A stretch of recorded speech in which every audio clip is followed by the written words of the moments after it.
semuanya, selamat datang di acara Kul Jabar. Kul Jabar tuh apa sih? Kuliner Jawa Barat. Yeay, kira-kira teman-teman nih udah pada tahu belum sih apa itu soto mie Bogor dan bagaimana asal-usul soto mie Bogor? Nah, untuk menjawab pertanyaan-pertanyaan itu, mari kita sambut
tadi kita udah menyaksikan cara membuat soto mie Bogor. Sekarang kita akan menunjukkan hasilnya.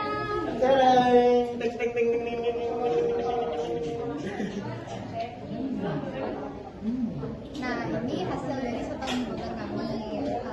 Mungkin bisa menjadi inspirasi buat teman-teman semua buat bikin soto mie dengan tips and trick yang sudah kita kasih tadi.